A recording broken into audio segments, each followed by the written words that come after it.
Et je propose de passer la parole à Jean-Pierre Rosenbaum, qui va être le chef d'orchestre de cette belle après-midi. Jean-Pierre, tu as la parole. Merci beaucoup, chère Carole, chère présidente. Alors, Madame la présidente, académicienne, académiciens, chers amis, c'est un grand honneur aujourd'hui de recevoir le professeur Gérard Mourou dans le cadre de cette séance ophtalmologique pour la médaille pour la remise de la médaille Ambroise Paré, qui est la plus haute distinction de l'Académie nationale de chirurgie. Pour l'ophtalmologie, le professeur Gérard Mourou est un personnage mythique. Nous avons également le plaisir et l'honneur de recevoir des amis universitaires venus spécialement de Chine. Welcome for the China's colleagues coming from China, qui ont accompagné aujourd'hui le professeur Gérard Mourou et que nous saluons. Notre rôle en tant qu'ophtalmologiste est de préserver l'organe sensoriel qui est essentiel, l'organe de la vision. L'œil, c'est en fait un micro-organe qui présente plusieurs particularités, dont celle de posséder le seul tissu transparent de l'organisme, la cornée. C'est à travers la cornée, en effet, que passe la lumière. Cette transparence est essentielle pour que la lumière arrive au récepteur rétinien et la perte de transparence a des conséquences parfois très graves pour la vision. Cette transparence est le fruit d'un équilibre subtil et elle est malheureusement menacée par de très nombreuses pathologies. Les communications qui suivront ton hommage, cher Gérard, seront présentées par des personnalités éminentes du monde de l'ophtalmologie qui luttent justement pour préserver la vision. Ils vont nous montrer les progrès spectaculaires réalisés par notre discipline, si dynamique, qui est au cœur de l'innovation. Le lien entre l'œil, la vision, la lumière est à la base de l'hommage que je vais te rendre que je vais rendre au professeur Gérard Mourou et qui précédera la remise de la médaille Ambroise Paré par notre présidente, professeure Carole Matelin. Alors, cher Gérard, cet hommage, j'ai voulu te faire un hommage très particulier parce que j'imagine que des hommages, tu en as reçu de très nombreux. Et j'ai voulu trouver le fil conducteur qui réunissait non seulement le laser et la cornée, mais également la lumière et l'œil.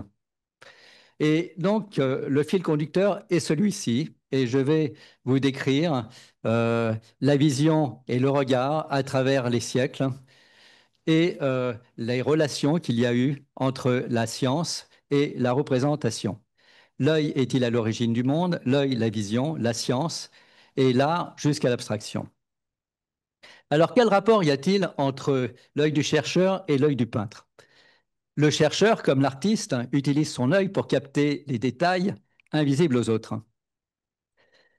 Le professeur Gérard Mourou est un des maîtres de la lumière. Prix Nobel de physique en 2018 avec Donna Strickland pour le CPA, Chirp Pulse Amplification, laser femtoseconde, des impulsions ultra brèves.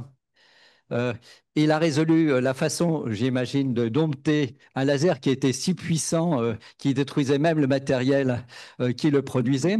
C'est un laser qui agit au niveau même de l'atome et ses applications sont innombrables. Le professeur Gérard Mourou a été également distingué par le Golden Goose Award, qui est une distinction américaine qui récompense les scientifiques dont les recherches ont conduit à des inventions ayant un impact significatif sur l'humanité et qui ont été financés par des fonds fédéraux. Alors, on se retrouve devant le couple idéal.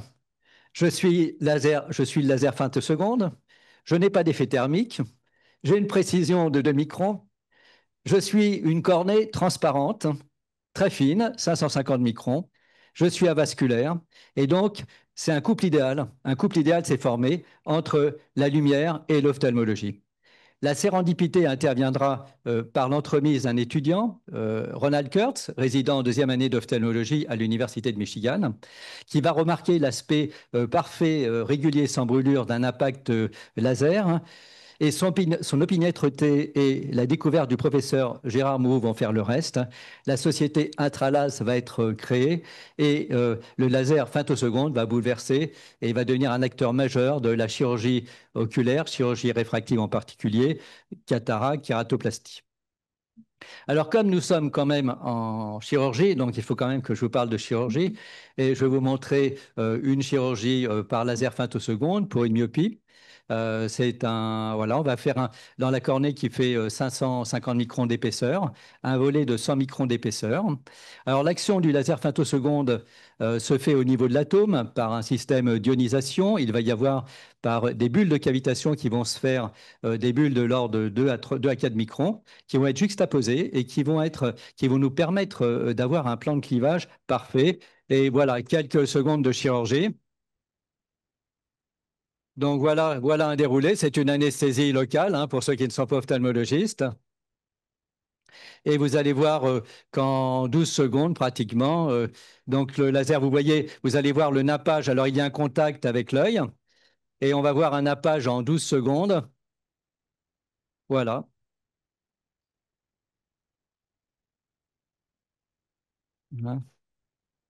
Voilà, et vous voyez ce nappage de bulles qui est parfaitement régulier, avec un diamètre calibré, et les bulles arrivent à 100, précisément 100 microns de profondeur, et vous allez voir la facilité avec laquelle on récupère une petite pellicule de 100 microns d'épaisseur.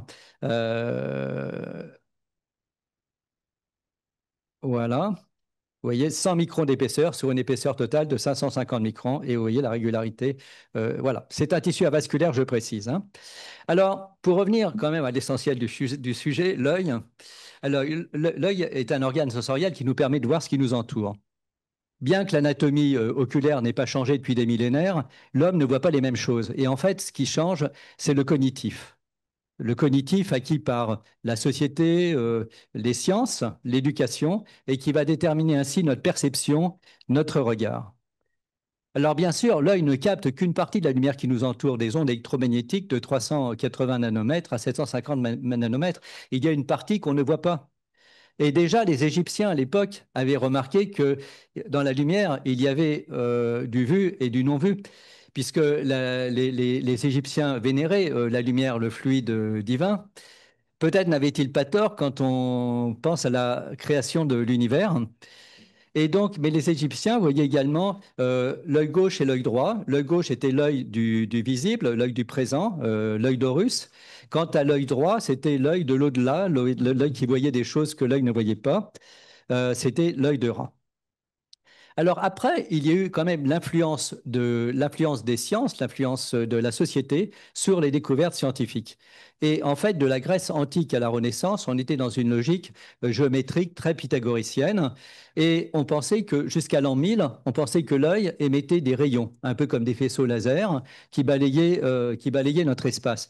Et c'est en l'an 1000 que Al-Hazen, je crois qu'il était de Bagdad, a fait la première théorie de l'optique géométrique dans laquelle il envisageait le fait que les rayons rentraient dans l'œil. Et cette découverte va avoir une influence en Occident sur justement la représentation en peinture des perspectives. Et là, on peut voir la flagellation du Christ par Pietà della Francesca en 1460. Alors, le temps passe et on arrive à la Renaissance italienne sous l'œil de Léonard de Vinci. On est sous la période de la Renaissance italienne, donc on est encore sous l'influence de la Grèce antique et on est dans une période humaniste. L'homme est au centre du monde, ses proportions sont parfaites puisque Vitruve était un architecte grec qui a vécu à moins 200, je crois environ, avant Jésus-Christ. Et, Léonard de Vinci va représenter l'homme de Vitruve et dans ce simple dessin, vous avez une multitude de choses. L'homme a des proportions parfaites et on retrouve le fameux nombre d'or qui définit la perfection. L'œil est au centre d'un carré qui est lui-même au centre d'un cercle. Le carré représente la Terre, le cercle représente l'univers. Et le rôle de l'homme dans cette période humaniste est au centre et le lien entre la terre et le ciel. Mais déjà dans son dessin avec le sfumato, quand on voit la Joconde et autres, on voyait déjà que les limites des personnages avec le fond étaient un peu floues.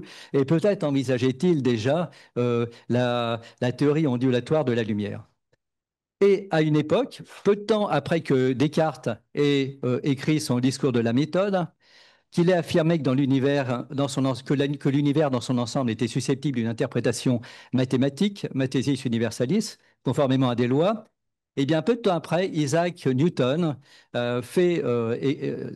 fait sa théorie corpusculaire de la lumière, dans lequel il y a deux choses qui sont très importantes. D'abord, il montre que la lumière se décompose entre couleurs différentes, mais également, il dit que, enfin, il évoque la théorie corpusculaire, dans lequel il écrit que la lumière est composée de corpuscules colorés qui sont projetés et qui se déplacent en ligne droite à différentes vitesses. Ce qui est étonnant, c'est que son contemporain, Huygens, en 1690, proposait déjà une théorie ondulatoire de la lumière. Mais il n'avait pas trop de succès parce qu'on était encore dans une logique, la société ne reconnaissait encore que ces logiques encore géométriques. Et je pense que l'influence de la Grèce antique encore qui pesait à cette époque-là sur la recherche, sur les penseurs, sur les philosophes était importante. Et on voit le clair-obscur avec Georges de Latour, qui est un des maîtres du clair-obscur, dans lequel la lumière et le noir, c'était les ténèbres, c'était la félicité. Et donc, on voit que ce contraste, on joue à ce moment-là, en point de vue représentation, sur ces représentations lumière et sombre, donc avec quelque chose de très défini, très, très net et très distinct. Et il va se passer quelque chose d'incroyable dans un village en Normandie, qui est le village de Breuil, village Breuil, le village où se trouve le château des Ducs de Breuil. Et là, il y a deux familles qui vont jouer un rôle incroyable, qui sont liées d'ailleurs, hein, deux familles liées, la famille Fresnel et la famille Mérimée, et une école, l'école polytechnique, puisqu'on se retrouve dans cette période. Donc, les découvertes qu'ils vont faire vont jouer un rôle très important dans le regard des peintres. Augustin Fresnel, qui est un jeune mathématicien à Polytechnique, extrêmement brillant, royaliste, va arriver, quand Napoléon revient en 1815 sur les 100 jours, va s'opposer au retour de Napoléon. Et après, donc, comme Napoléon continue à avancer, donc, il s'est retrouvé un peu désœuvré. Je fais une petite parenthèse, puisque je ne sais pas si vous connaissez la date de Waterloo. C'est 18 juin 1815. Alors donc, Fresnel se trouve désœuvré et donc, bon, c'est un type qui est super brillant. Alors, son oncle, Louis-Léonard Mérimée, est prof à Polytechnique, prof de dessin, il fait les couleurs, etc. Et donc, il demande à son oncle, il dit, voilà, bon, bah, écoute, j'ai rien à faire, je suis un peu désœuvré, mais j'aimerais m'intéresser à la polarisation de la lumière. Donc son oncle, Léonard Mérimée, qui est le père, je crois, de Prosper, lui donne tous les ouvrages dont il a. Et Augustin Fresnel, qui est quand même un surdoué, très rapidement va redécouvrir les théories ondulatoires de la lumière et va formuler dès l'année suivante une hypothèse qui, sans reprendre les théories de Young et Huygens, mais qui les retrouvait. Et donc, cette théorie, bien sûr, contredit la théorie de Newton. Et il faut savoir qu'à l'époque, ce sont des discours, des discussions académiques farouches. Les gens s'engueulent, pour Newton, contre Newton.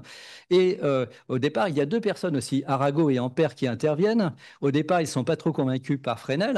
Et puis finalement, en voyant les démonstrations de Fresnel, finissent par dire, mais c'est fou quand même. Alors, j'ai oublié le père Grimaldi aussi, mais bon, je ne peux pas citer tout le monde. Et donc, mais c'était avant.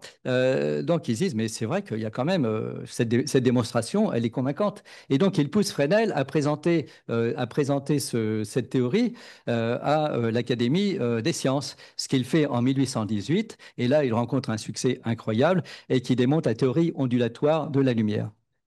Et alors, ce qui est étonnant, parce que tout se passe à Breuil finalement, c'est que quelques années après, Louis de Broglie, donc duc de Broglie, va réunir les deux théories, corpusculaire et ondulatoire de la lumière, et va démontrer la dualité, la dualité de la lumière, la dualité de la nature corpusculaire et ondulatoire, et va obtenir le prix Nobel en 1929.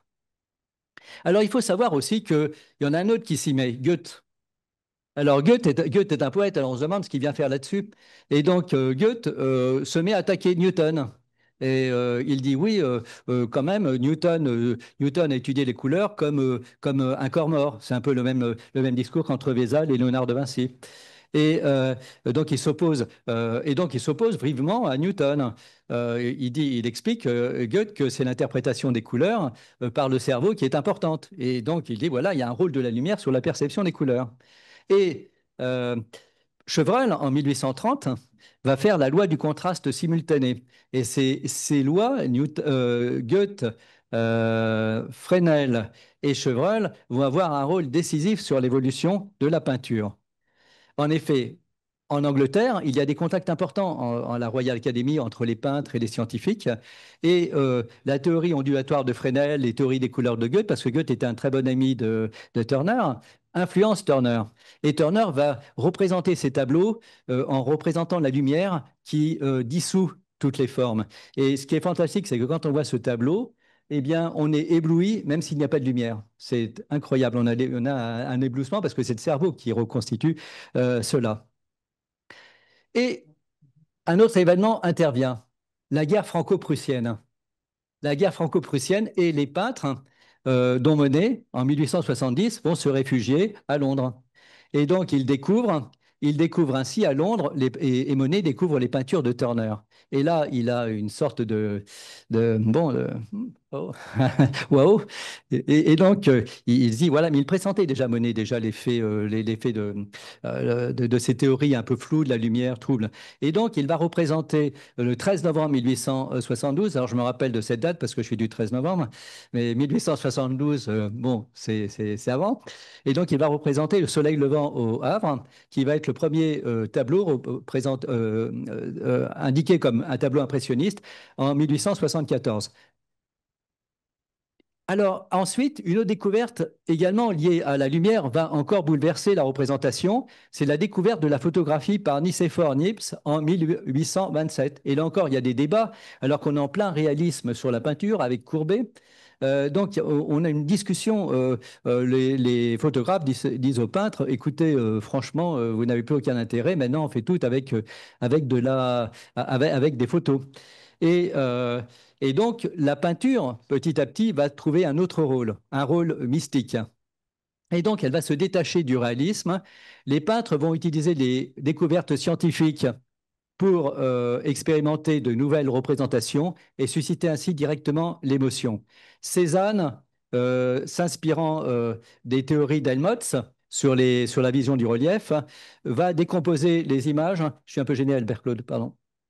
J'entends ta voix, Albert Claude. Excuse-moi, alors, donc, Cézanne décompose des images en cercles, cylindres et rectangles, et va être ainsi précurseur du cubisme. Gauguin, lui, va prendre la couleur, il va vouloir par la couleur représenter la dynamique et il va vouloir entrer dans l'âme des gens uniquement par la force des couleurs et par leur utilisation. La peinture va rentrer dans une autre dimension, la dimension du ressenti, et va utiliser des automatismes cognitifs. Ainsi, les fauves vont faire une approche de l'abstraction par la couleur, hein, et simplification des formes. Les cubistes vont faire une approche de l'abstraction par la décomposition géométrique des formes et la recomposition sur certains angles. Et Kandinsky, et c'est là qu'on arrive à une autre dimension, c'est Kandinsky. Kandinsky était en même temps peintre et mélomane. Il aimait la musique, famille de musiciens. Et quand il écoute l'opus 11 pour piano de Schoenberg à Vienne en 1909, ou 1910, il a une sorte, 1909, il a une sorte de vibration interne. Et il se dit, finalement, je ressens des émotions avec cette musique, il faut que la peinture transmette directement des émotions sans qu'on ait besoin de voir quelque chose. Et donc, en plus, il y a une analogie, une forme d'analogie entre les ondes musicales et les ondes lumineuses, sauf que l'une est mécanique et l'autre est électromagnétique. Alors, donc, il va commencer à représenter par les couleurs et les formes un rythme musical. Pendant ce temps-là, on découvre les électrons dans l'atome, on découvre le vide. Niels Bohr, prix Nobel de physique en 1922, et Ernest Rutherford 1911.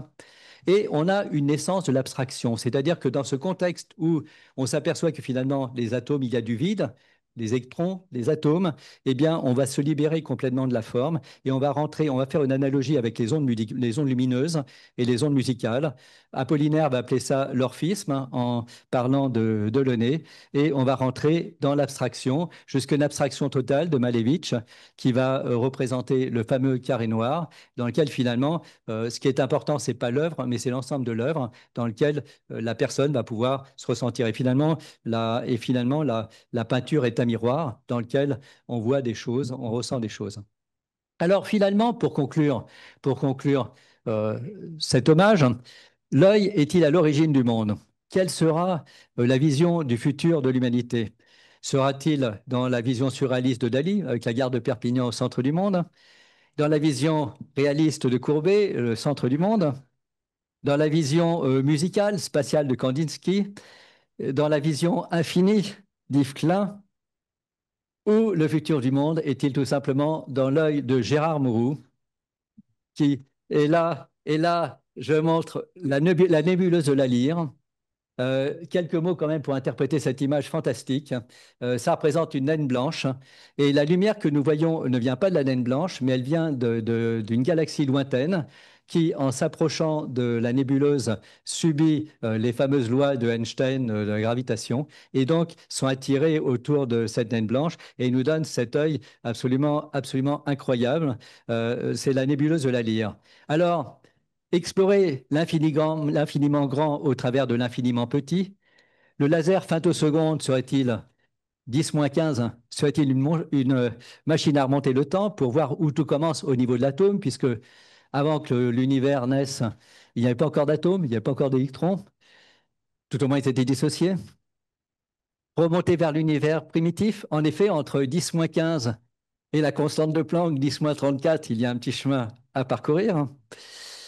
Euh, et en même temps se diriger vers le futur par les innombrables applications du CPA. Alors, il y a encore certaines questions, je sais que tu te poses, je crois, je ne sais pas si tu te les poses encore, c'est pourquoi les ondes lumineuses se propagent dans le vide et pas les ondes sonores, hein. Quelle est la nature du vide? Je crois que ce sont des sujets qui t'intéressent, hein. Voilà, et je voudrais, pour terminer, te remercier, cher Gérard, remercier le professeur Gérard Mourou, président d'honneur du comité scientifique des Amis de l'Académie nationale de chirurgie.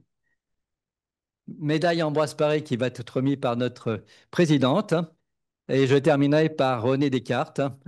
Et d'abord, nous remarquons qu'en nous, l'intelligence seule est capable de connaître, mais elle peut être empêchée ou aidée par trois autres facultés, l'imagination, l'essence et la mémoire. Je vous remercie.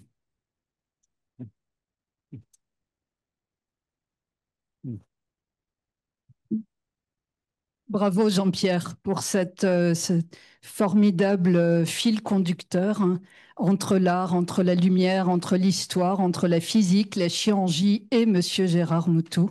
Bravo pour cette évocation. Et puis j'aime bien cette vision d'avenir pour vous, hein. Vous êtes notre avenir, monsieur. Alors, l'Académie nationale de chirurgie et tous les académiciens et académiciennes qui sont ici s'associent à moi pour vous dire que nous sommes infiniment honorés de votre présence dans nos locaux. En plus, vous n'êtes pas venus seuls, vous êtes venus avec tous vos collaborateurs, amis, familles de Chine, d'Europe, de différents endroits, et on en est extrêmement touchés. Alors, on a parlé de fil conducteur, en particulier entre l'ophtalmologie, la lumière et vous. Et l'exercice que j'avais à faire, c'est de parler de fil conducteur entre l'Académie nationale de chirurgie et vous. Alors, notre premier fil conducteur, je dirais, c'est évidemment, vous êtes une éminente personnalité scientifique.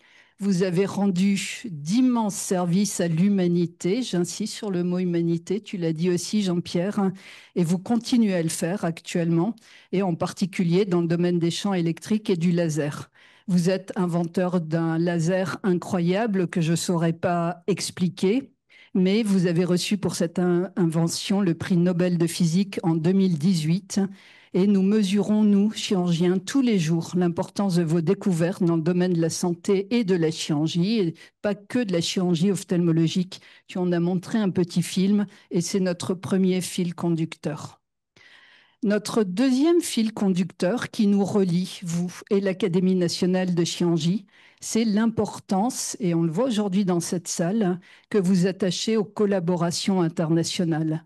Je crois, si je ne me trompe pas, que vous êtes docteur honoris causa de l'Université de Laval, avec des collaborations fantastiques avec le Canada, l'Université de Bucarest, et il y a peut-être des personnes dans la salle, l'École polytechnique, et puis bien sûr les États-Unis. Et maintenant, je crois que c'est depuis 2024, vous avez rejoint la prestigieuse université de Pékin en Chine en tant que professeur titulaire, hein, afin de contribuer à la création d'un nouvel institut pour la recherche scientifique dans des domaines très variés. Le domaine des lasers, bien sûr, des particules, la physique nucléaire, ça nous intéresse, de l'astrophysique, mais aussi de la physique médicale. Et nous en sommes extrêmement reconnaissants. Et c'est peut-être une coïncidence, mais c'est pendant cette même année que l'Académie nationale de Chianji, et je me tourne vers Olivier Jardet, qu'on a décidé de relancer nos partenariats avec la Chine. Nous avions de vieux partenariats avec nos écoles sino-françaises de Chianji, mais il fallait leur redonner un petit coup de jeune et penser à d'autres projets, faire de la Chianji 4.0, de la robotique. Et on a relancé ça à Strasbourg, hein, officiellement en 2024. On a signé, puis je suis allée en Chine pour signer aussi ces partenariats. Et dans nos partenariats chirurgicaux, il y a l'utilisation de la physique nucléaire là-bas en Chine. Donc c'est incroyable parce que finalement, nos projets se rejoignent et c'est notre deuxième fil conducteur. Et on aime tellement la Chine d'ailleurs qu'on a décidé d'organiser notre congrès mondial de la pathologie de la femme en Chine. Ça aura lieu en mai 2026 en partenariat avec l'Académie nationale de chirurgie. Et je pense que ce serait une fantastique opportunité de nous rencontrer, de vous rencontrer, de rencontrer vos élèves à ce moment-là. Je crois que de nombreux académiciens seront là-bas à ce moment-là. Et puis, notre troisième fil conducteur qui vous relie à notre académie, je crois que c'est votre conscience absolue de l'impact de l'environnement sur notre santé. Nous sommes un peu responsables de l'environnement que nous avons. Cet environnement impacte notre santé. Les chirurgiens le savent bien. Les maladies ont changé, en particulier à cause de l'environnement. Et je crois que vous avez travaillé, ou peut-être vous travaillez encore, sur la transmutation des déchets nucléaires, qui est un sujet environnemental capital. Et dans ce contexte, en lisant vos propos, vous nous avez appris la vertu du doute. C'est incroyable comme un prix Nobel peut douter. La vertu du doute, la force que vous avez à vérifier, à chercher, à innover, et puis votre humilité face à la nature, face à la complexité des problèmes qui sont liés à notre environnement qui change et l'évolution de notre monde.